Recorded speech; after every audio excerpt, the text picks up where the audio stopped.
다 함께 일어나셔서 우리 마라나타 찬송가 25장으로 하나님께 찬양하도록 하겠습니다. 통합 찬송가입니다. 죄송합니다.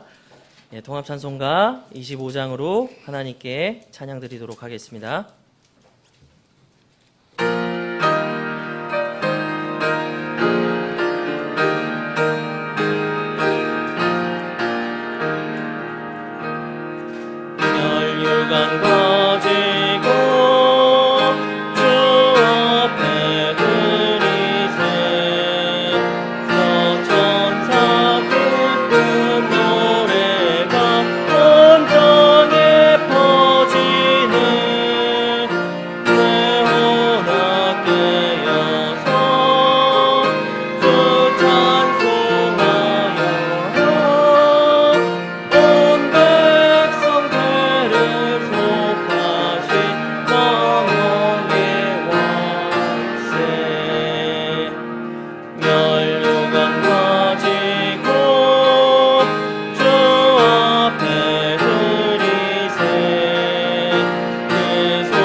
기도하시겠습니다.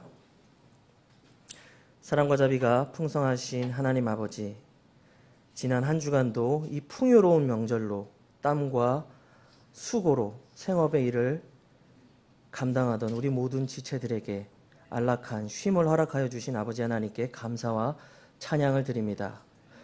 이 악하고 위험한 세상 일에도 불구하고 주님께서 또한 이 안락한 쉼을 쉬고 있는 우리 모든 지체들을 안전하게 머리털 하나까지도 위험당하지 않고 또한 지켜주심에 감사를 드립니다.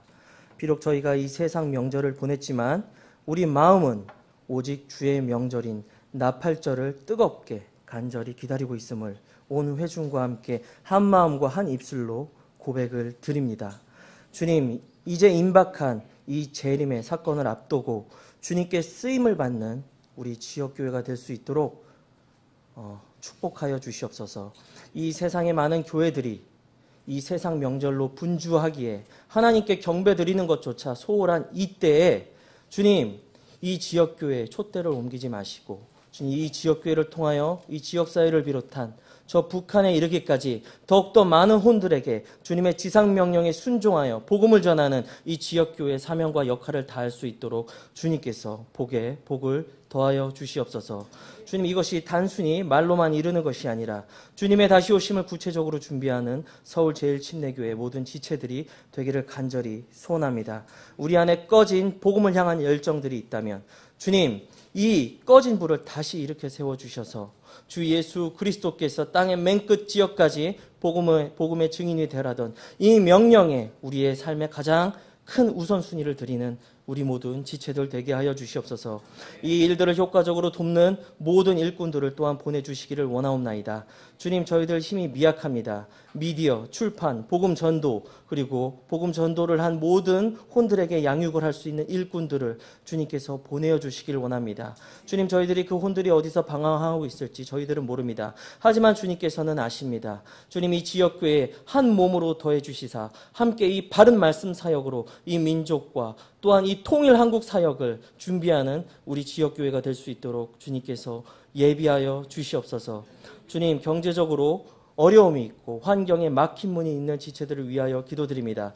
주님, 그들에게 열린 문을 두시어 주님, 그들의 환경의 문을 열어주시어 우리가 이 지역교회로 모이는 이 모임이 필라델피아 교회와 같다는 그런 복되고 귀한 그런 간증을 할 수 있는 우리 지체들이 될 수 있도록 복을 허락하여 주시옵소서.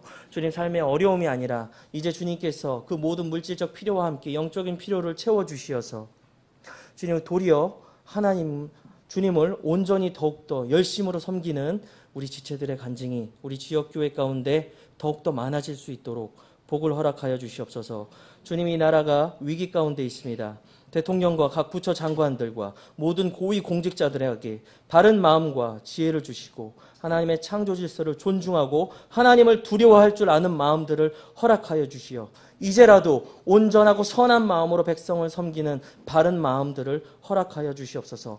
북한의 우상 숭배 체제, 오늘도 숨 못 쉬고 숨죽여 기도하고 있는 우리 북한에 있는 모든 성도들에게 오직 성령님의 위로와 소망을 주시고 이제 그들의 오래된 기도 가운데 주님께서 이 민족을 향한 선한 뜻 가운데 하나님의 뜻을 이제는 행하여 주시사 복음 통일, 자유 통일 대한민국 될 수 있도록 주님께서 허락하여 주시어 양의 민족으로 준비되고 주님의 오심과 재림을 준비하는 이 민족이 되는 주님, 대한민국 되게 하여 주시옵소서.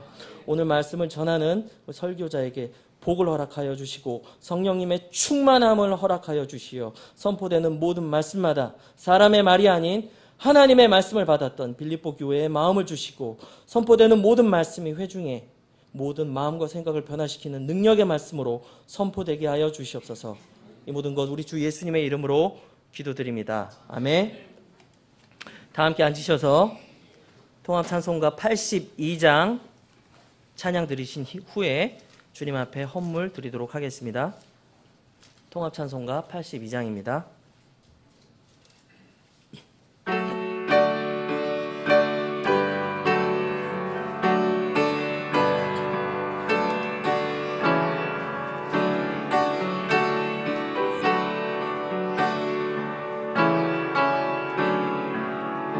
나의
기도 드리도록 하겠습니다.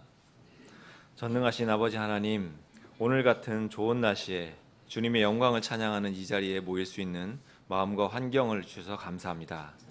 지난 한 주간도 주님의 풍성한 은혜 속에 보살핌을 받았음을 고백합니다. 한국 땅에 살며 이 땅의 추석 명절을 지냈지만 우리는 주의 명절을 기리며 우리에게 임할 주의 나팔절을 기다릴 수 있는 믿음을 주셔서 감사합니다. 모든 일에 감사하신 주님의 가르침 안에서 주님의 큰 사랑을 발견했습니다. 우리 각자에게 주신 모든 분복의 배분이 합당하고 우리에게 족한 은혜임을 감사드립니다. 우리 각자의 마음의 소원을 아시고 때에 맞춰 허락하시는 주님의 능력을 믿고 먼저 모든 일에서 주님께 돌이켜 순종함으로 주께서 준비하신 복을 이 땅에서도 풍성히 받아 누리는 행복한 나그네 여행길이 될 수 있도록 도와주시옵소서. 천국에 올라가는 그때까지 주님께서 옆에서 항상 함께 걸어주심을 믿고 알고 힘을 냅니다. 아버지, 세상 속에서 땀의 노력의 결실 중 첫 것을 주님께 이렇게 가지고 나왔습니다. 수고의 대가로 우리 각자에게 합당한 물질을 허락하심을 믿습니다. 우리에게 허락된 물질이 내 것이 아님을 알게 하시고 그것의 주인이신 주께 돌려드림에 인색하지 않은 마음을 허락하여 주시옵소서. 우리의 보물이 무엇인지 어디에 있는지 항상 확인하는 지혜를 주시어 그 보물을 하늘에 쌓는 삶이 이 땅을 살아가는 나그네인 우리가 살아야 할 지혜임을 잊지 않게 해주시옵소서. 삶의 과정 중에 어려움이 있는 주의 백성의 신음에 귀 기울이사 은혜를 주시어 고통 속에서 속히 벗어나게 하시고 주의 길에서 벗어나 있다면 그것들을 돌아보아 회개하고 주께 돌이키는 복을 주시옵소서. 이 시간 주님의 말씀을 듣기를 원합니다. 마음을 다하고 힘을 다하고 정성을 다하여 집중할 수 있도록 도와주시옵소서. 단에서 대언자의 입을 통해 선포되는 주의 말씀 앞에 무릎 꿇고 순종하는 백성이 되어 주께서 주시는 형통을 이 땅에서 누리게 도와주시고 곧 주님 앞에 설 때 주께 기쁨으로 회개보고하고 풍성한 상급을 받는 삶을 경주할 수 있도록 도와주시옵소서. 이 시간 주님 만나는 은혜의 시간 되기를 처음부터 끝까지 주님께 의탁드리오며 다시 오실 거룩하신 주 예수 그리스도의 이름으로 기도드리옵나이다. 아멘.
합성 감사합니다. 예, 오늘 9월 15일자 교회 소식 다 함께 보시도록 하겠습니다. 주보 뒷면을 참조해 주시고요. 지난 2주 동안에 이제 회중 투표를 통해서 이제 지원 선교사님 3분을 이제 결의하기로 했습니다. 이제 투표 결과는요, 이제 전체 우리 교회 멤버 18세 이상 성인 투표자 100% 중에 우리 한수연 선교사님이 89% 나오셨고요. 김서원 목사님 94%, 그리고 우리 김효민 형제님 96% 이렇게 과반수 이상 득표하셔가지고 3분 선교사님 모두 지원하기로 했습니다. 이제 이 다음 달부터 이제 지원 액수가 후원하게 될 것이고요. 이제 지원 액수도 중요하지만 지속적으로 해주셨던 기도, 이제 2손 모아서 계속 기도하는 기도의 지원이 가장 필요합니다. 두 번째입니다. 지난주 토요일부터 월요일까지 있었던 교회장이 하나님의 은혜 가운데 잘 마쳐지게 됐습니다. 개인적으로 이제 지체 간의 사랑을 많이 느낄 수 있었던 교회장이었고요. 이제 많은 분들이 물질적으로 또 기도로 시간으로 섬김으로 이렇게 참여를 해주셨습니다. 모두 개인적으로 감사를 드린다는 말씀 드리고 싶고요. 계속 우리 유족 분들을 위해서도 지속적으로 손을 모아주시길 부탁드리겠습니다. 세 번째는 교통 관련 소식입니다. 원래 작년 11월에 완공되기로 했었던 이제 김포 지하철이 올해 9월 말이면은 이제 완공돼서 이제 개통이 될 것 같습니다. 저도 이제 교통이 만약에 이렇게 되면 굉장히 편해지거든요. 그래서 한번 잘 살펴보시고 이제 버스 때문에 힘들어하셨던 지체분들은 이제 지하철을 이용하셔서 좀 더 편하게 이제 교회 모임에 참석하실 수 있을 것 같습니다. 한번 참고해 보시고요. 네, 2019년 9월 셋째 주 성경 암송 구절 다 함께 합독하도록 하겠습니다. 시작. 만일 주를 섬기는 것이 너희에게 나쁘게 보이거든 너희 조상들이 강 저편에서 섬기던 신들이든지 혹은 너희가 지금 거하는 땅의 아모리 족속의 신들이든지 너희가 섬길 자를 이날 택하라. 그러나 나와 내 집으로 말하건대 우리는 주를 섬기겠노라 하였더라. 여호수아 24장 15절 말씀. 아멘.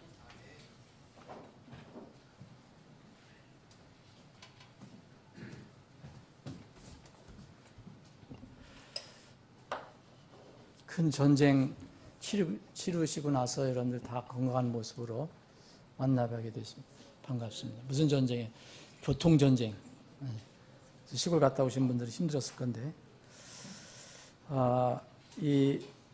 여기 그 김포 전철인가 지하철인가 이게 우리 9호선 마지막 역하고 연결되는 게 아니고 김포공항역에서 연결되는 거랍니다. 김포공항역. 그러니까 이 김포공항역에서 우리 교회까지는 첫 번째 정거장이에요. 우리가 첫 번째 정거장. 그 다음에 쭉 해서 10번째 정거장까지 있다 해요. 양촌인가 거기까지. 그래서 9월 28일이 토요일인데 이게 9월 29일부터 완전 주일날 이용하실 수 있을 것입니다. 근데 우리 지체들은 대부분 지금 차를 가지고 오시기 때문에 크게 도움이 될까 모르겠는데 어쨌든 그래도 왔다 갔다 하실 때 좀 편리하시지 않겠나 하는 생각이 듭니다.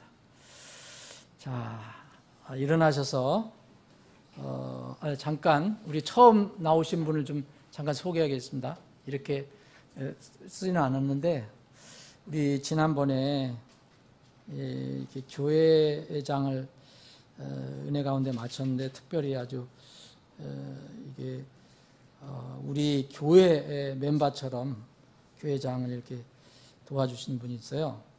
한국 장례협동조합이죠. 네, 장례협동조합에 김투환 실장님이 오늘 참석하셨어요. 그래서 같이 인사 나누시고 우리 교회장 우리 최전도사님 2번,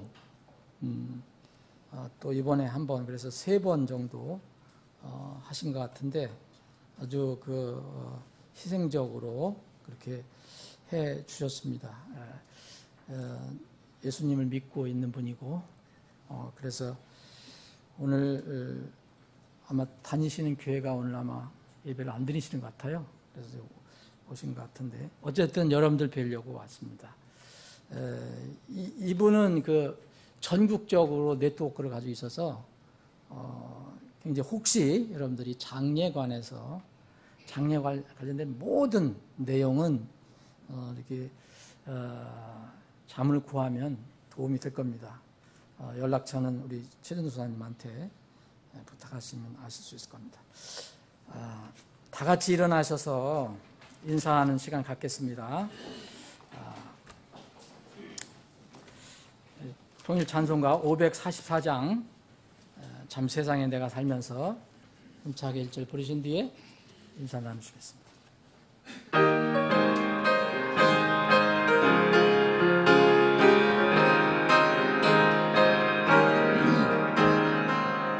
잠시 세상에 내가 살면서 항상 찬송부르라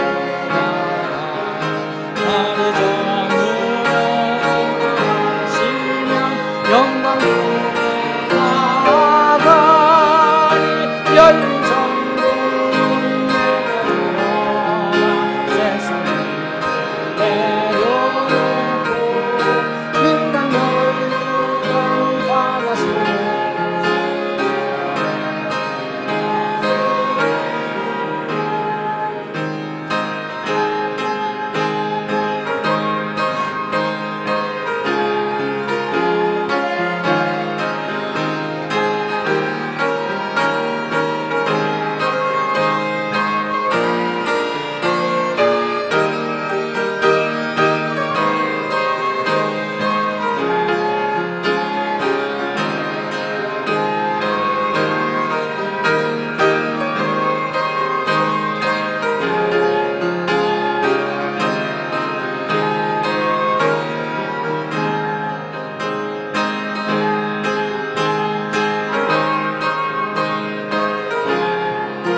여러분 우리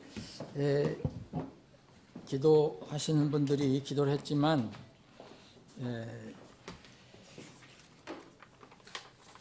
세상 명절의 위력은 참 대단해요. 여러분 그거 다 인정하시죠?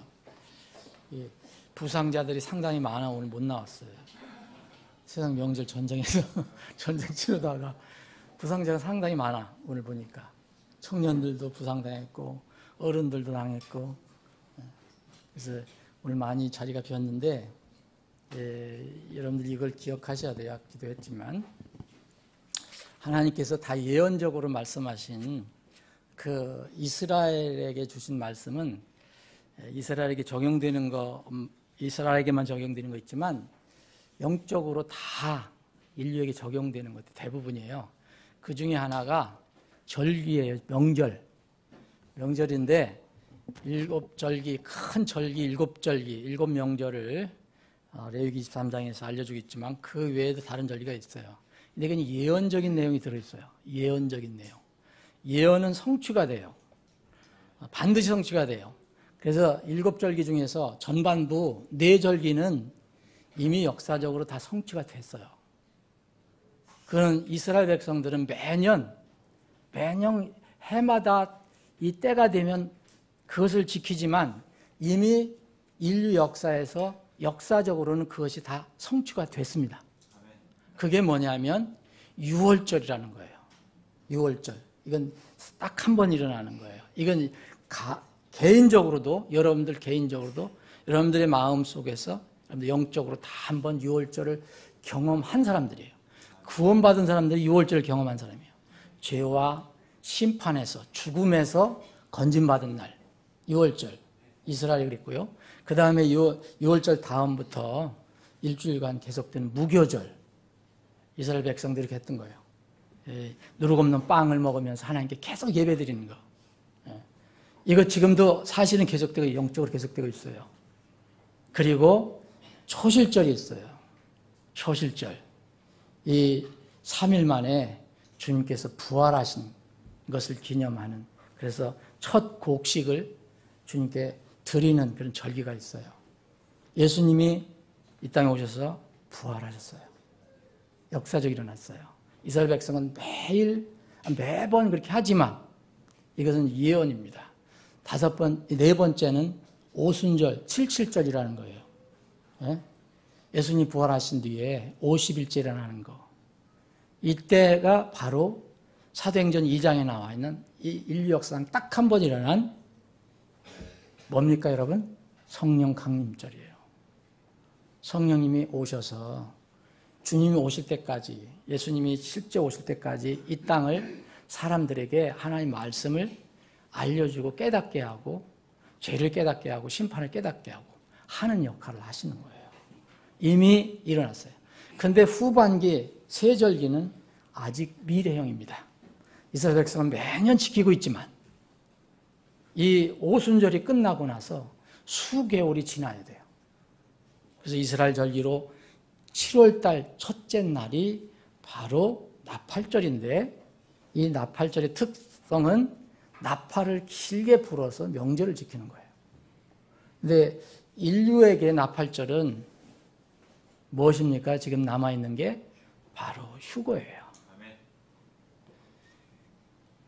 주께서 호령과 천사장의 음성과 하나님의 나팔 소리로 친히 하늘로부터 내려오시리니 그랬어요.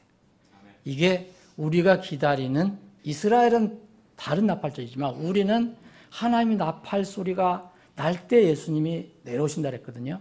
그래서 우리 교회는 그걸 기다리고 있는 거예요. 이거 미래형입니다.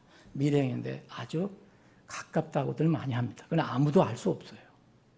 그 다음에 이 세 가지 나머지 명절은 그 다음에 이제는 마지막 절기 중간, 이 나팔절하고 마지막 절기 중간에 뭐가 있느냐. 회개절이 있어요. 대속죄일이라고도 해요. 이스라엘 백성들이 아직은 예수를 인정하지 않아요. 그래서 그때 민족적으로 회개를 해요. 그런데 휴거 안 된 사람들은 이 땅에서 아마 개인적으로 그걸 경험할 수 있을 거예요. 유대인들 아닌 사람들. 거듭나야 하는 사람.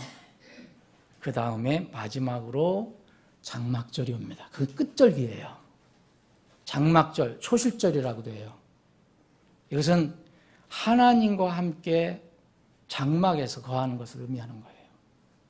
우리가 앞으로 놓여있는 세 가지 절기예요. 이 절기는 한 번 오면 영원히 계속돼요. 사람의 절기는 매년 계속되지만 또 반복되지만 그래서 지난 수요일 날 그 말씀을 드렸는데 여러분 명절 재밌게 잘 보내세요. 쉬시고. 그런데 주의 명절을 기억하게 하는 그런 타이밍이라고 여러분들 생각하셔야 돼요. 정말 여러분들은 하나님의 백성이라고 믿는다면 우리는 세상 명절은 영원하지 않습니다. 하나님의 명절, 주의 명절이 온다고 그랬어요. 그것을 기억하시기 바랍니다. 이렇게 세상 명절에서 상처를 입고 부상당해서 하나님께 예배드린 일에 어려움이 있으면 안 되는 거예요. 이거는 잘 한번 생각해 보세요. 자, 욥기 오늘 욥기 12장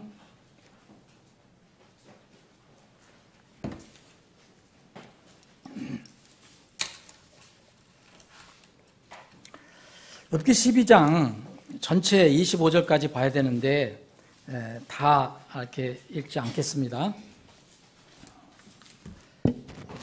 제가 몇 군데만 읽고 여러분들과 함께 읽는 부분을 말씀드리겠습니다.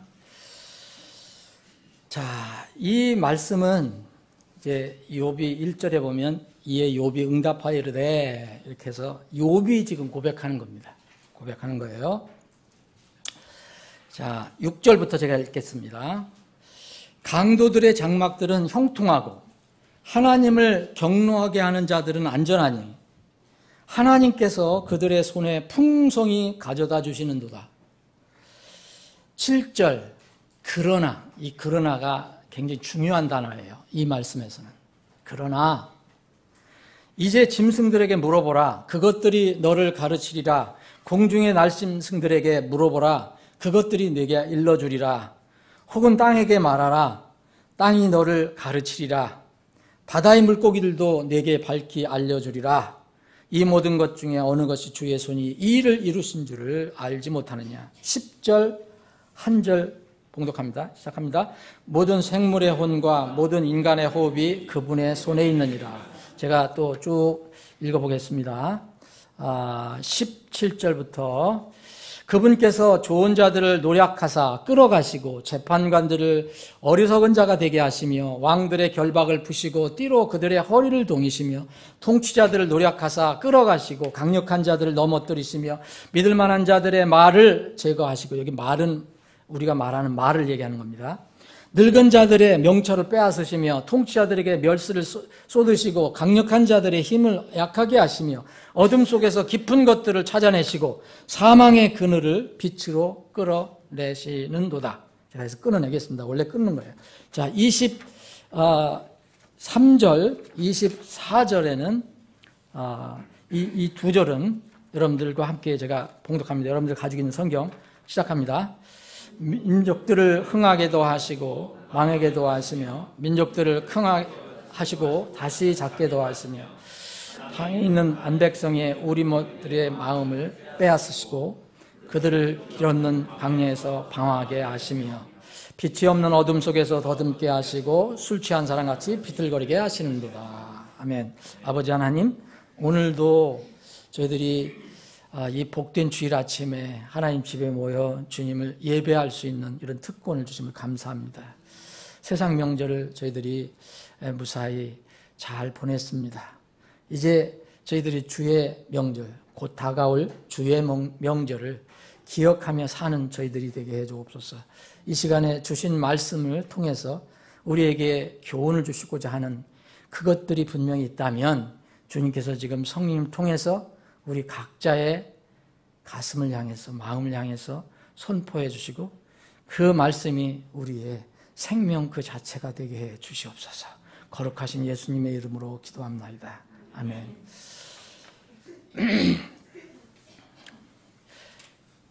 내일 일을 알 수 없는 것이 인생이라 그러잖아요. 성경적으로 강조하고 있습니다. 모르는 것도 정말 많아요. 저는 갈수록 더 그런 것을 느끼게 됩니다. 몸이 조금 불편할 때 뱃속에서 겉에 일어나는 거, 뭐 다치거나 뭐 이런 거는 눈으로 볼 수 있는데 이 속 안에서 일어나는 거는 도대체 알 수가 없어요. 그런데 그 안에 오장육부 무슨 뭐 이런 거 다 하면 여러분들 그거 다 합니까? 정말 모르는 게 너무 많아요. 정말 인생은 모르는 거예요, 보니까. 알 수 없는 것이 너무 많아요. 신비한 세상이에요. 근데 보이는 세상도 이러하다면은 안 보이는 세상은 어떻겠습니까? 여러분, 안 보이는 세상이 분명히 있음을 여러분들 믿으시기 바랍니다. 영적인 세상이 있다는 거예요. 그 영적인 세상은 더욱 말할 것도 없어요. 그래서 이제 이런 영적인 세상과 관련해서 사람들이 쉽게 이런 얘기를 해요. 운명이다. 운명. 우리가 어떻게 다 아냐. 운명이다. 그래서 운명이라는 그 말을 우리가 잘 씁니다. 숙명이다. 또 어떤 사람은 운수라고도 얘기하고 어떤 사람은 또 재수라고도 얘기하고 운이라고도 얘기하고. 근데 운명이라는 것을 이게 세상적인 사전적인 의미를 보니까 인간을 포함해서 만물을 지배하는 초인간적인 힘 그렇게 돼 있어요. 세상의 그 사전은. 혹은 그것에 의해 이미 정해져 있는 목숨이나 처지, 형편, 그게 운명이라고 되어 있어요. 이런 세상 사람들은 이렇게 생각을 합니다. 이것을 이제 숙명이라고도 해요. 숙명. 비슷한 얘기인데. 그래서 이 세상 철학에도 운명론이라는 게 있어요.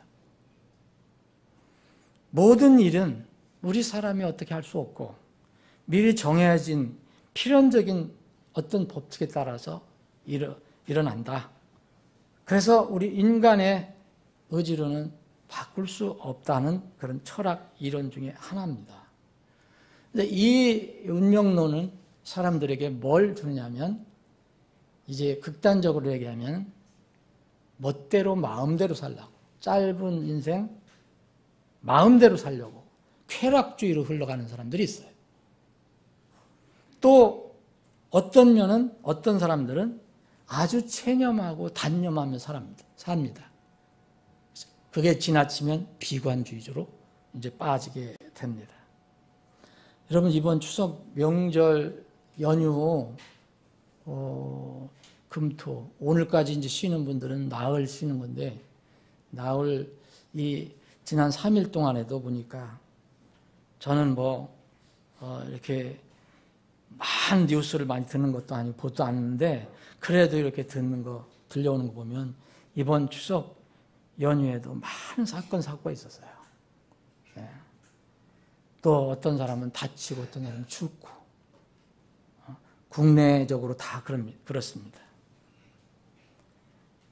그런데 우리가 정말 인생에 어떤 삶을 한번 생각해 볼 때 모르는 것이 너무 많고 알 수 없는 것이 너무 많은데 우리가 이 세상을 살아가는데 이런 위험이 곳곳에 다 도사리고 있는데 그래서 우리는 부주의하지 않기를 서로 이렇게 격려하는 거죠. 주의해라. 잘 다녀오시라. 운전 함부로 하지 말고 안전하게 다녀오시라. 근데 부주의하면 분명히 위험도가 더 높아지겠지만 여러분 안전을 위해서 우리가 주의하고 수고한다고 그 안전을 우리가 확보할 수 있습니까? 그것은 어렵습니다. 그러다 보니까 또 운명론자로 빠지는 거 아니에요? 체념을 하고 단념하다. 아무리 주의한다고 사람의 안전이 보장되는 것은 아닙니다. 우리는 하나님을 믿는 백성들입니다. 그러면 세상에서는 우리가 알지 못하는 게 너무 많고 내 힘으로 할 수 없는 것이 너무 많다는 것을 알 수 있지만 세상 사람들처럼 운명론자로 빠지지 않습니다. 여러분 성경에는 영어 우리 운명이라는 말 자체가 없어요. 성경에는. 여러분 아무리 찾아봐도 없어요. 운명이라는 말 자체가 없고 운명론이라는 것도 없어요. 이유는 여기에 있습니다. 여러분 사람의 안전보장은 사람이 노력해서 확보되거나 결정되는 게 아닙니다. 주의하면 덜 위험하겠지만 그렇다고 해서 노력한다고 해서 그것이 완전히 보장되는 게 아니에요. 세상에서 말하는 이 안전은 평안은 주로 물리적인 것만 말하잖아요. 근데 성경에서 말하는 안전, 평안은요, 세상에서 말하는 것과 좀 달라요. 여러분, 하나님께서 지키고 보호하시고 동행하신다는 것, 이것은 반드시 세상이 생각하는 안락함과 안전과 일치하지 않아요. 사람의 호흡과 생명을 주장하시는 하나님과 주님과 동행하는 것 자체가 안전이고 그게 평안입니다. 여러분들 예배 자주 안 드리시는 분들 잘 한번 들어보세요. 우리는 어디 가든지 안전하지 않습니다. 평안하지 않습니다. 그런데 우리가 어떤 상황에 들어가더라도 주님과 동행하면 그것이 안전한 곳입니다. 이것을 분명히 아셔야 됩니다.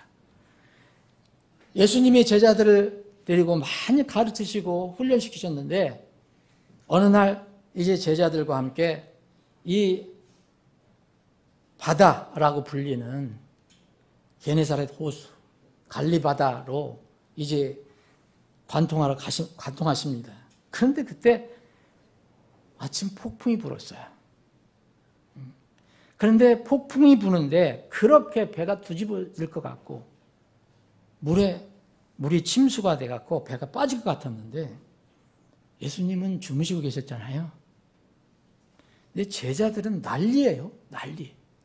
그러면서 고나게 주무시는 예수님을 막 흔들어 깨워서 왜 우리가 죽어가는데 왜 지금 주님은 이렇게 평안하냐? 잠만 자고 계시냐? 이렇게.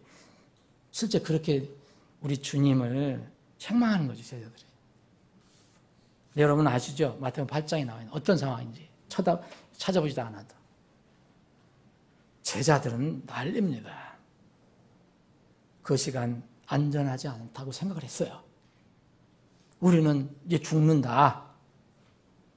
근데 주님이 흔들어 깨우시니까 일어나셔서. 이제 그 상황, 모르시겠어요? 주무실 때도. 다 잠잠케 해주시고. 이제 폭풍 가라앉게 해주셨는데 주님이 책망을 하십니다. 제자들에게. 뭐라고 하는지 여러분들 기억하시죠? 마태복음에는 너희들 왜 이렇게 믿음이 적으냐? 작은 믿음을 가졌냐? 이렇게 얘기하시고. 마가복음에는 너희들 믿음이 없다. 이렇게 얘기해요. 그리고 누가복음에는 같은 사건인데 도대체 너희들 믿음이 어디가 있냐? 이렇게 얘기했어요. 이 말씀을 잘 생각해 보십시오. 여러분, 그들은 전혀 제자들은 안전을 걱정할 필요가 없었어요. 그렇죠? 천지를 창조하신 그 주님이 자기들과 함께 배같이 계신데 만약 폭풍이 일어나서 이제 배가 기울어서 빠진다면 누가 더 위험하겠어요? 멀쩡히 살아있는 사람, 눈 뜨고 있는 사람이 위험해요? 잠자는 사람이 더 위험해요?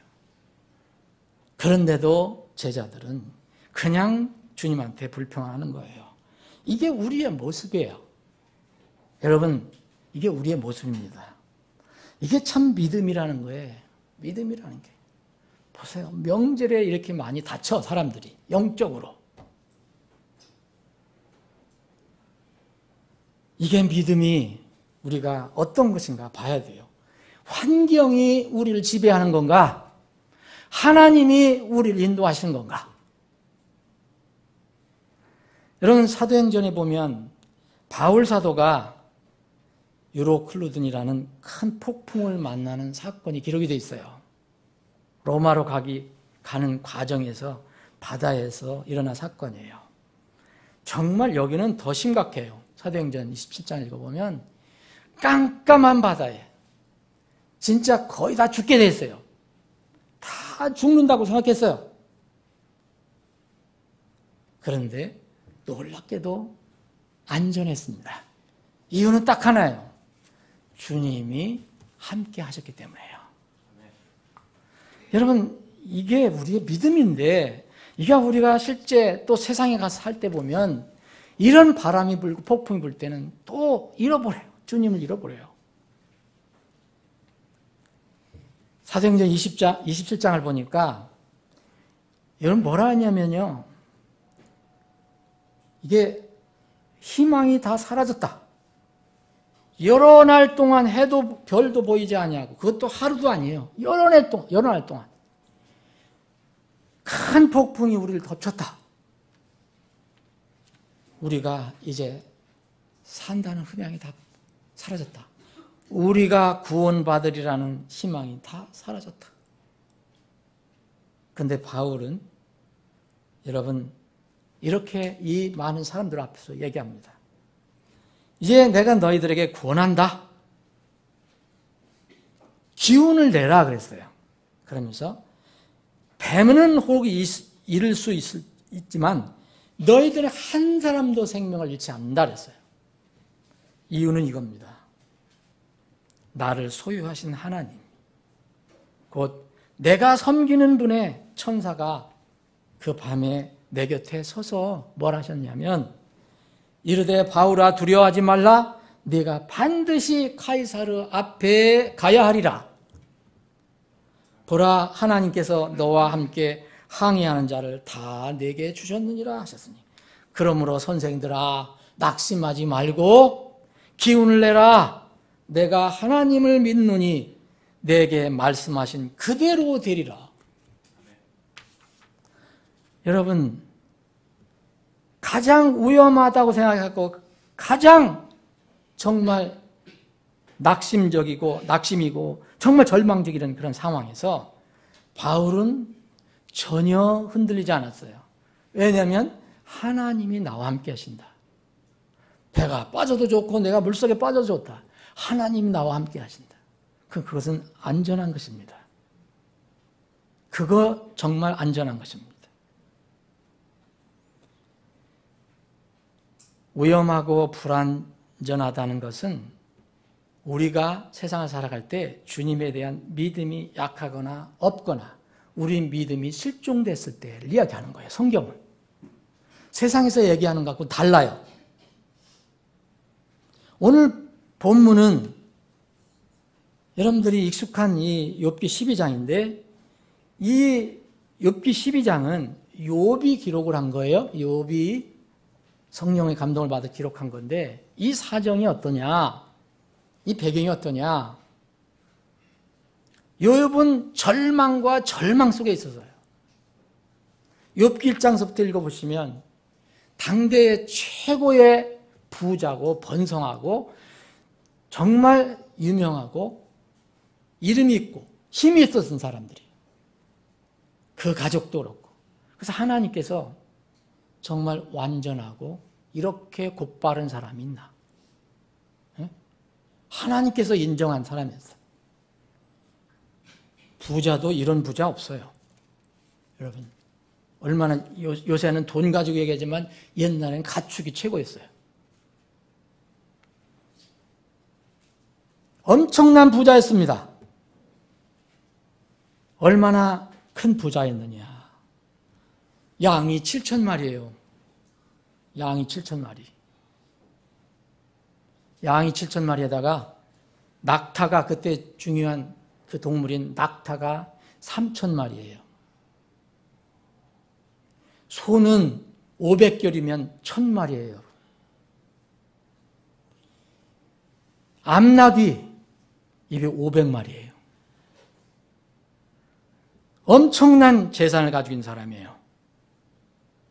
또 집에 사람들도 얼마나 하인들이 얼마나 많은지 몰라요. 이 사람이 아무것도 모르고 하늘에서 무슨 일이 일어나는지 모르고 사탄이 하나님께 나와서 이 욥을 이렇게 정말 악담하고 비난하고 이럴 때 하나님께서 욥의 믿음을 보라고 하시면서 허락하신 부분이 있었어요. 마귀에게. 그런데 아들도 7명, 딸도 3명, 정말 완전 수죠. 10명. 그런데 다 잃어버립니다. 자기는 무슨 뜻인지 몰라요. 하늘에서 무슨 일이 일어나는지 모르니까 욥은. 소는 그 많은 소들과 나귀들은 스바 사람들이 다 뺏어가고 갑자기 다가와서 또 양 이 7,000마리 그리고 종들도 하늘에서 불이 내려와서 다 죽었어요. 또 남아있는 낙타 3,000마리 이건 갈대아 사람들이 갑자기 들이닥쳐서 다 뺏어가 버렸어요. 그런데 더 설상가상으로 그 사랑하는 아들, 딸 10명이 생일잔치 같은데 생일잔치 하다가 다 바람이 불어갖고 센 바람이 불어갖고 집이 무너져서 다 죽습니다. 여러분 세상의 물질, 세상이 가지고 있는 것이 이렇게 순식간에 날아가 버려요.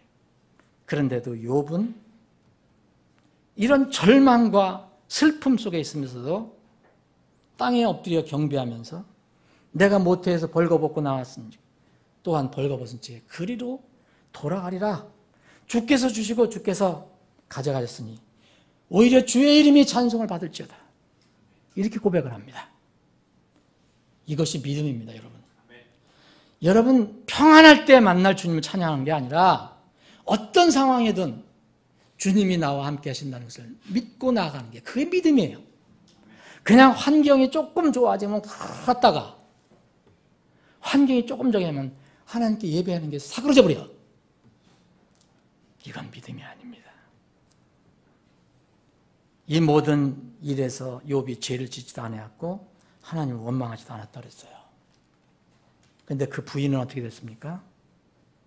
그 부인은 이 남편에게 무슨 충성을 그렇게 하냐? 하나님께 무슨 충성을 그렇게 하냐? 우리말로는 순전함이라고 번역했는데 충성이라는 말도 됩니다. 뭐 하나님께 신실해서 뭐하냐? 에휴 하나님이나 저주하고 죽어라. 아내가 그랬어요. 여러분 이런 상황 여러분 얼마나 절망적인 순간입니까? 거기다가 또 잘 지내던 친구들이 찾아와서 위로해준답시고 속만 긁는 얘기를 하는 거예요. 그게 바로 3장서부터 쭉 나온 거예요. 세 친구가 멀리 와서 멀리 있는 친구들이 와갖고 일주일 동안은 그 처참한 그 불행한 사건을 보고 말을 못해요. 일주일 동안은. 그러니까 같이 있어요. 같이 있다가 일주일 지나서 말을 시작합니다. 그런데 이 친구들이 전부 욥을 괴롭히는 얘기예요. 너 잘못해서 그랬어. 너 벌 받는 거야. 너 못된 일 했지. 그렇게 살면 안 돼. 뭐 좋은 말도 있겠죠, 거기에. 그런 상황. 여러분 다 잃어버렸어요. 재산 다 잃어버렸고 자식 잃어버렸고 부인 뭐 도망간지 나갔는지 했죠. 친구들도 이렇게 됐어요. 여러분 이런 상황을 겪는 사람이 있어요? 이 세상에 사실 없어요. 죽는 거 외에는 그냥 다 잃어버렸어요. 그런데 욥은 이걸 깨달은 겁니다. 믿음은 바로 이런 거라고 생각해요. 정말 여기에 강도들이 장목들은 형통하다. 하나님이 경노하게 하는 자들은 왜 이 땅에서 이렇게 번성하냐? 하나님께서 그들에게 이런 것도 채워주시는구나. 하나님은 똑같이 악한 사람이나 선한 사람이나 다 비 내려주시고 햇빛 주시고 곡식 주세요. 악한 사람에게는 가을, 열매 맺는 가을 안 주시는 거 아니에요. 똑같이 주세요. 그런데 욥은 이렇게 얘기합니다. 여기 7절에 보면 그러나 세상 하나님께서 지으신 여러 가지 것들에 한번 물어봐라. 짐승에게 물어보고 땅의 짐승 물어보고 공중의 날짐승에게 물어봐라. 땅에도 물어보고 물속에 있는 이 바다의 물고기들에도 한번 물어봐라. 다 주님의 섭리와 경륜과 주님의 주장하심에 있지 않냐? 이 얘기입니다. 그래서 그 유명한 욥기 12장 10절 말씀이 나온 거예요. 모든 생물의 혼과 모든 인간의 호흡이 그분의 손에 있느니라. 여러분, 이런 고백 정말 쉽지 않습니다. 이런 상황에 있을 때 평안할 때는 얘기할 수 있어요. 잘 될 때는 얘기할 수 있어요. 내가 건강할 때 얘기할 수 있어요. 그런데 하나님이 살아계신 거야? 정말 하나님 살아계시면 이런 일이 일어날 수 있어? 이럴 때 하나님을 신뢰한다는 것은 그렇게 쉬운 것이 아닐 것입니다. 이거 이외에 또 11절서부터 보면 계속 주님이 어떤 분이신가를 얘기해요. 명철, 계략, 다 지혜, 힘 그분에게 있다. 그분이 다시 뭘 허무시면 다시 사람이 세울 수 없다. 사람을 가두면 사람이 열 수가 없다. 힘과 지혜가 그분께 있다. 그러면서 이제 이 세상에 잘나고 뛰어나고 유명하고 능력 있다고 생각하는 사람들, 좋은 자들, 재판관들 이런 사람들 다 어리석은 자가 되게 하시고 왕들도 다르시고 통치자들도 다르시고 강력한 자들 다르시고 늙은 자 젊은 자 다 다루시고 결국은 민족들도 다 다루신다. 여기 23절은 여러분 그 앞에 그분께서 이렇게 넣으셔야 돼요. 이제 이어서 하는 바람에 번역을 이렇게 했는데 그분께서 민족들을 흥하게도 하시고 망하게도 하시고 그분께서 민족들을 크게도 하시고 다시 작게도 하신다. 땅에 있는 만백성의 우리 우두머리들의 마음을 빼앗으시고 그분께서 그들의 길 없는 광야에서 헤매게 방황하게 하신다. 누가 주장하냐? 이것을 욥은 고백합니다. 사랑하는 여러분, 사람의 안전과 평안과 형통은 주위 환경이나 환경 조건에 결정되는 게 아닙니다. 나와 하나님과의 믿음에 관해서, 믿음에 의해서 결정되는 겁니다. 나를 지키시는 주님과의 관계에 의해서 결정되는 거예요. 성경은 분명히 그렇게 이야기하고 있어요. 시편 23편 여러분들 잘 아시잖아요. 여러분 어떻게 거기서 죽음의 골짜기를 가는데 여러분 죽음의 골짜기를 생각해 보세요. 밤에도 다니기도 어려운데 우리는 근데 내가 죽음의 그늘질 골짜기를 다닐지라도 내가 사망의 그늘진 골짜기를 다닐지라도 참으로 해악을 두려워하지 않는다. 어떤 해를 두려워하지 않는다. 이유가 뭡니까 여러분? 주께서 나와 함께 하시며 주의 막대기와 지팡이가 나를 위로하시나이다. 그러니까 안전한 거죠. 이 시편 시편기자 다윗이 고백할 때 다윗은 수없는 죽음의 터널을 통과했어요. 근데 그 죽음의 터널을 통과할 때도 자기는 안전하다고 믿었습니다. 생명과 이 성경에는요, 여러 가지 원리가 있는데, 영적 원리가 있는데, 그 중에 오늘 생명의 원리, 안전의 원리를 잠깐 살펴봅니다. 생명의 원리라는 것이 뭐냐? 사람들은 운명을 얘기해요. 그런데 생명의 원리에는 생명의 주가 있어요. 여러분, 생명의 주가 누구라고 생각합니까? 사람도 아니고 권력자도 아니에요. 나를 무슨 재판에서 가두는 사람, 저희가 아니에요. 생명의 주인이 있어요. 모든 사람의 생명과 호흡을 주장하시는 분은 바로 오늘 욥기 12장 10절에 있는 것처럼 주님이시요. 천지 만물을 지으시고 사람을 지으신 그분이세요. 분명히 그분이세요. 호흡을 지으신 분이 하나님이라고 했어요. 이런 말씀은 뭐 곳곳에 많아요. 누가복음 12장에 보면 부자 농부가 잘 져놓고 이제 잘 가둬놓고 쌓아놓고 잘 먹자 그랬잖아요. 나쁜 거 아닙니다. 근데 주님이 그날 밤에 오셔서 너 오늘 내 영혼 내가 오늘 찾아가면 너 남은 그 재물 누구 거야? 그렇게 물으시잖아요. 누가 생명의 주인입니까? 우리의 생명의 주인은 바로 우리를 구원해 주신 주님입니다. 이 세상을 창조하신 주님이에요. 내 자신이 아닙니다.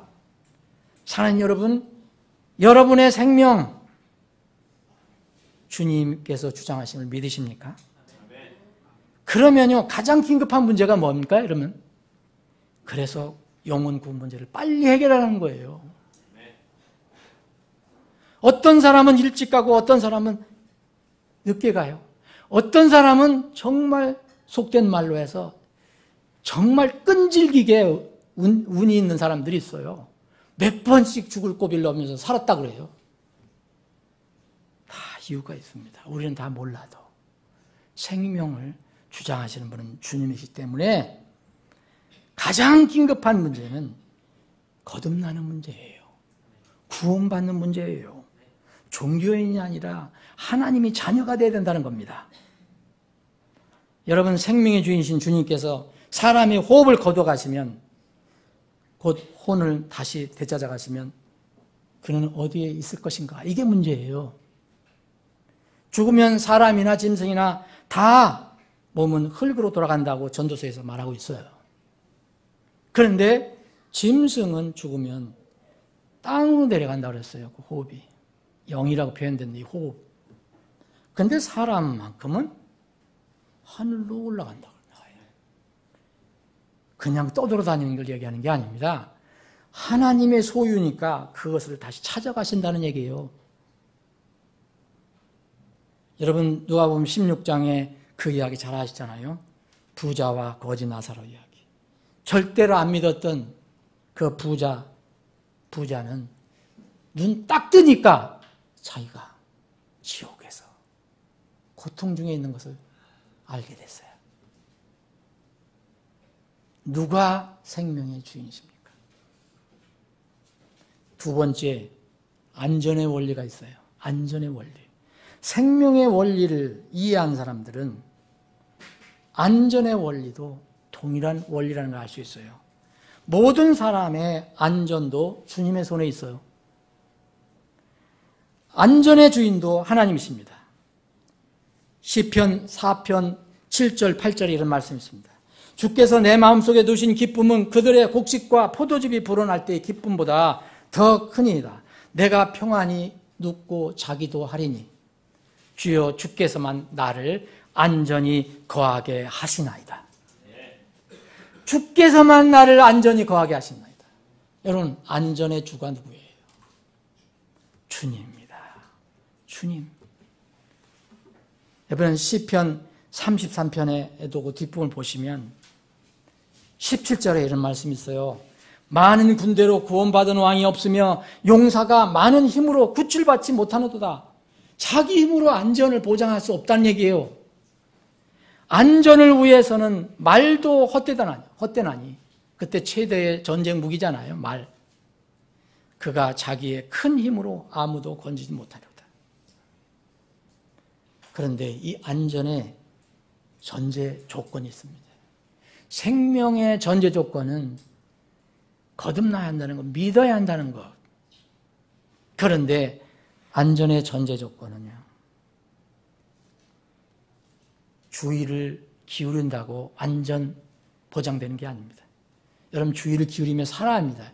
운전도 안전하게 하셔야 돼요. 막 하시면 안 돼요. 그럼 사고 날 염려가 더 커요. 그럼에도 불구하고 끝까지 지켜주시는 것은 우리 힘으로 하는 게 아닙니다. 여러분 철통 경비를 한다고 도둑 안 들어온다고 외부에서 외적들이 안 들어온다고 보장 못합니다. 하나님이 안전하게 해주셔야 돼요. 레위기 25장에 보면 이스라엘 백성에게 가나안 땅에 이제 들어가기 전에 이런 말씀하십니다. 25장 18절 19절에 보면 그러므로 너희는 내 법규를 행하며 내 법도를 지켜 행하라. 그리하면 너희가 그 땅에서 안전히 거할 것이요. 그 땅이 자기 열매를 내리니 너희가 배불리 먹고 그 안에 안전히 거하리라. 잠언 29장 25절에는 이런 말씀이 있습니다.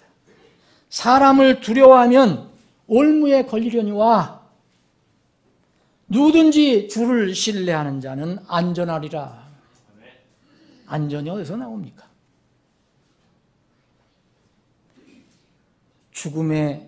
모든 사람의 죽음의 이유와 생명의 이유가 있습니다. 왜 죽습니까? 기본적인 원인은 죄인이기 때문에 죽어요. 죄의 싹 때문에 죽는 거예요. 그런데 죽음의 집행은 하나님의 때에 의해서 집행되는 거예요. 사람들이 아무 때나 죽는 게 아니에요. 우리가 다 이해할 수 없지만 어떤 사람들은 일찍 가고 어떤 사람은 늦게 가요. 이것은 하나님의 때가 있다는 거예요. 하나님께 집행하시는 때가 있어요. 그런데 하나님 눈에 더 이상 삶의 가치가 없어진 경우는 하나님이 일찍 거둬가시는 내용들이 성경에 나옵니다. 이걸 역으로 생각해 보면 목적과 가치가 있는 삶, 그 목적이 있는 한, 살아야 할 이유가 있는 한 주님께서는 생명을 지켜주시고 안전을 보장해 주세요. 여러분 이 말씀은 여러분 다 아시잖아요. 그러나 오늘 다시 한번 음미를 해보세요. 마태복음 10장 28절에 몸은 죽여도 혼은 능히 죽이지 못하는 자들을 두려워하지 말고 오직 혼과 몸을 능히 지옥에서 멸하는 분을 두려워하라. 참새 2마리가 1아사리온에 팔리지 아니하느냐? 그러나 너희 아버지의 허락 없이는 그 중에 하나도 땅에 떨어지지 아니하니라. 참새의 안전은, 최종 안전은 누구 손에 있는 겁니까? 하나님 손에 있다고 스스로 말씀하십니다. 오직 아버지께서 너희 머리털까지도 다 세셨나니, 제자들에게 하는 말입니다. 그러므로 너희는 두려워하지 말라. 너희는 많은 참새보다 더 귀중하니라. 그런데 이 귀중한 사람들이 하나님과의 관계가 서먹서먹해지면, 멀어지면 어떻게 안전이 보장되겠습니까? 사랑하는 여러분, 인생의 중요한 진리 하나를 종합적으로 제가 말씀드리겠습니다. 하나님 때가 되기 전에는 어떤 하나님의, 어떤 사람에 관한 거, 민족에 관한 거, 어떤 단체에 관한 거, 하나님의 때가 돌아오기 전까지는 사실 큰 문제 없습니다. 여러분, 예수님은 하나님의 큰 아버지 하나의 큰 사명을 가지고 오셨어요. 그분 여기 놀러 오신 거 아니에요. 큰 사명을 가지고 오셨어요. 그 탄생 전서부터, 탄생시부터 이것은 정해졌어요. 예수님께 십자가에서 피 흘려 죽으셔야 할 때가 있어요. 부활하실 때가 있어요. 그 때가 오기 전에는 주님은 절대 죽지 않으십니다. 여러분들이 요한복음을 읽어보시면, 요한복음 7장을 보시면 예수님이 명절에, 장막절에 예루살렘에 올라가시는 장면이 나와요. 거기에 보면 그때 이제 사람들이 예수님을 잡아 죽이려고 굉장히 애를 썼어요. 그런데 주님은 이렇게 말씀하세요. 내 때는 아직 이르지 아니하였거니와 너희 때는 늘 준비되어 있느니라 하시면서 명절에 관해서 어떤 사람에게 얘기한 거예요. 요한복음 7장 19절, 7장 8절에 보면 이런 말씀이 있어요. 나는 내 때가 아직 완전히 이르지 아니하였으므로. 그랬어요. 예수님의 때는 언제예요? 아버지 하나님께서 정하신 십자가에서 세상 죄를 지고 가시는 그때예요. 그런데 요한복음 7장 쭉 읽어보시면 어찌하여 너희가 나를 죽이려 하느냐? 사람들이 막 죽이려고 해요, 예수님을. 그런데 7장 30절에 보면 이런 말씀이 나와요. 이에 그들이 그분을 잡고자 하나 아무도 그분께 손을 대지 아니하였으니, 이유는 되지 못한 거예요. 그분의 때가 아직 이르지 아니하였기 때문이더라 그랬어요. 때가 이르렀을 때는 이제 겟세마네 동산에서 체포됩니다. 때가 됐기 때문에. 여러분, 우리가 이 땅에 사는 동안 어떤 하나님과의 관계에서 분명한 사는 목적과 가치가 있으면, 그리고 하나님으로부터 부여받은 사명이 분명히 내가 있다, 내가 할 일이 있다 라고 믿는 사람은 하나님께서 생명의 주인이 되시고 안전의 주인이 되어주시는 거예요. 여러분, 하나님의 사명이 있는 사람들이 곳곳에 많이 나와요. 여러분, 아브라함은요, 하나님께 주신 사명이 있어요. 절대로 그 사명이 이루어지기까지 죽지 않습니다. 걱정할 필요 없어요. 이삭도 모리아산에 끌려가서 이 제물로 죽게 돼 있잖아요. 이삭 그때 안 죽게 돼 있어요. 왜 그런지 아세요? 이삭 다음에 야곱을 또 세워야 돼요. 야곱도 마찬가지입니다. 야곱은 얼마나 많이 죽을 고비를 넘겼습니까? 야곱은 안 죽습니다. 왜냐하면 야곱을 통해서 12지파를 만들어내셔야 돼요. 하나님이 계획이 있어요. 요셉은 여러분 왜 이집트로 끌려갔습니까? 요셉은요 절대로 안 죽게 되었어요. 이 형들이 시기를 해서 죽이려고 했지만 안 죽습니다. 왜냐하면 요셉을 통해서 유월절이 준비가 돼야 돼요. 이스라엘 백성들이 그거 가야 되잖아요. 요셉 거 다 마치고 110세에 죽었어요. 하나님께 부르셨을 때가 다 이 땅에서의 사명이 끝나고 부르셨어요. 여러분, 모세는 여러분 어떤 사명을 받았어요? 하나님께 부르셨잖아요. 출애굽 사명이 있어요. 그리고 광야 생활을 잘 인도해야 돼요. 그런데 마지막 막판에 하나님께 불순종한 게 있었어요. 그래서 눈이 어둡지도 않고 타고난 힘이 줄지도 않았지만 120세에 죽었습니다. 하나님과의 관계가 끝난 거예요. 여호수아 마찬가지고 여러분 엘리야 죽기를 각오를 했어요. 난 죽었으면 좋겠다고.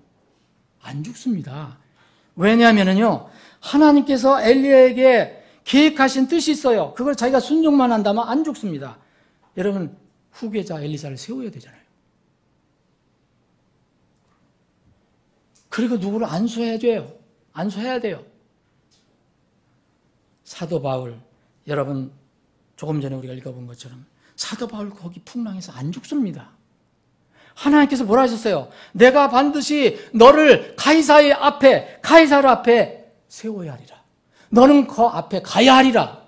그게 하나님의 뜻이에요. 그를 향한 목적이에요. 그의 안전과 그의 생명은 누가 주인입니까? 하나님이에요. 그 폭풍이 무슨 상관이 있습니까?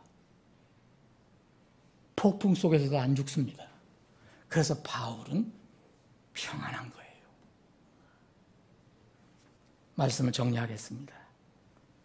여러분, 이와 반대로 하나님 눈에 인생을 살 가치가 더 이상 없었을 때, 구원받을 기회를 거절해서 계속 하나님 보실 때 더 이상 가능성이 없을 때, 이건 사람이 판단하는 거 아니죠. 수많은 사람들이 하나님께서 즉시 거둬가세요. 파라오 순식간에 물속에 수장이 됐어요. 그렇게 여러 번 기회를 줬는데도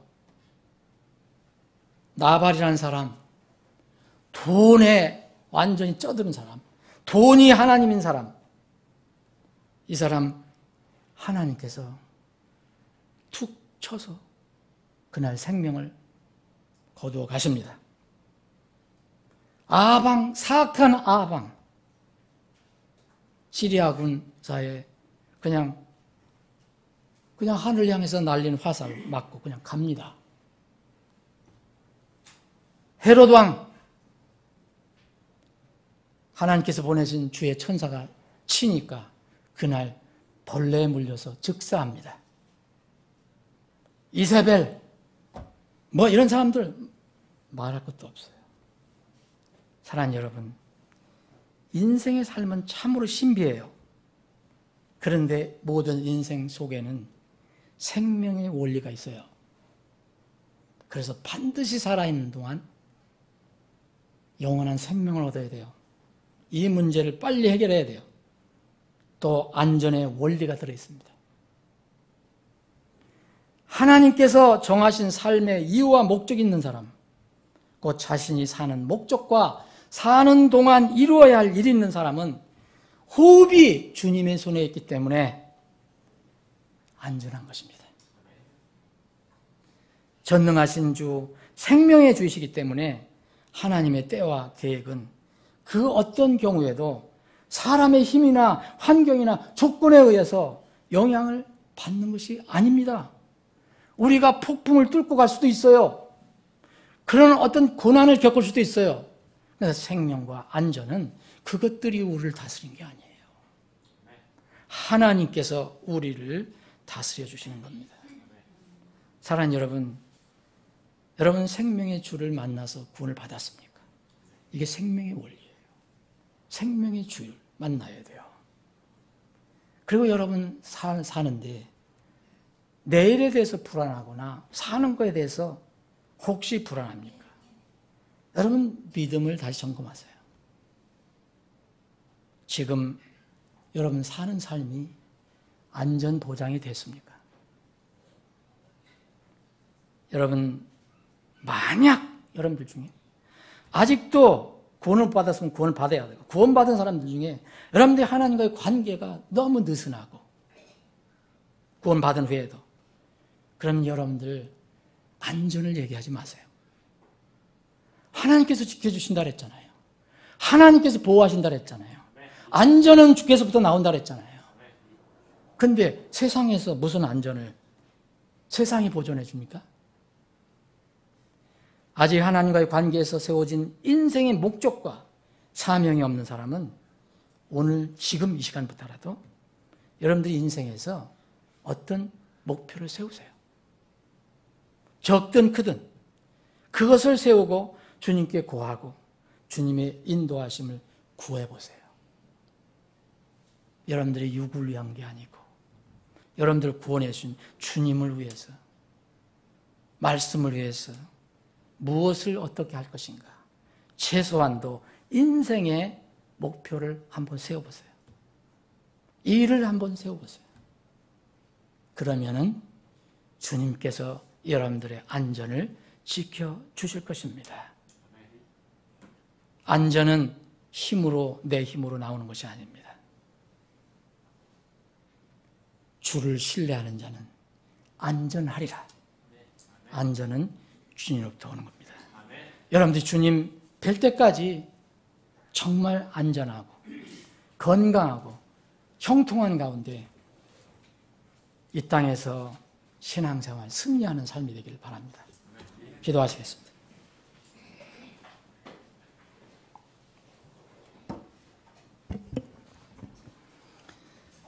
여러분 다 같이 기도한 시간 갖겠습니다. 이 말씀을 여기서 듣는 분들 중에서도, 그리고 이 말씀을 인터넷을 통해서 듣는 분, 어떤 방법으로 듣는 분 중에서 아직 여러분 생명의 원리를 깨닫지 못한 사람이 있다면 지금 이 시간 주님께 도움을 청하시기 바랍니다. 우리의 모든 영혼, 생명, 호흡은 주님의 손에 있습니다.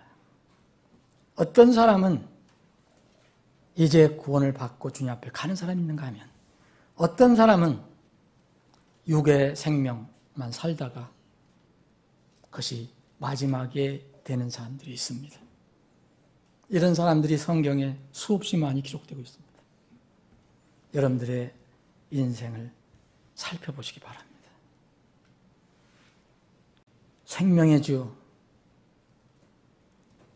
구원의 주를 만나서 영생을 얻는 그래서 하나님의 자녀가 되는 단순한 종교인이 아니라 하나님의 자녀가 되는 복이 있길 바랍니다. 구원받은 하나님의 백성들, 하나님은 늘 말씀하십니다. 세상과 짝하지 마라. 세상과 분리하라. 나와 동행하라. 말씀에 순종하라. 이것이 바로 주님께서 우리에게 주시는 안전보장입니다. 안전의 원리가 있습니다. 안전의 원리는 안전의 주로부터 오는 것입니다. 내 힘과 내 환경과 조건이나 어떤 다른 것에 의해서 오는 것이 아닙니다.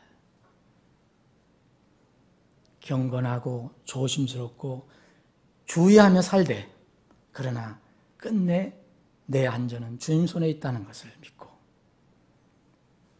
이 땅에서 안전한 삶을 산 여러분들이 되기를 바랍니다. 아버지 하나님, 오늘도 말씀을 주심을 감사합니다. 세상 명절의 위력이 대단합니다. 많은 사람들이 이 명절의 영향을 받아서 하나님을 예배하는데 소홀하고, 또 세상에 이렇게 영향을 받아서 살아가는 사람이 있습니다. 우리 교회 지체들은 그런 사람이 하나도 없게 되기를 원합니다.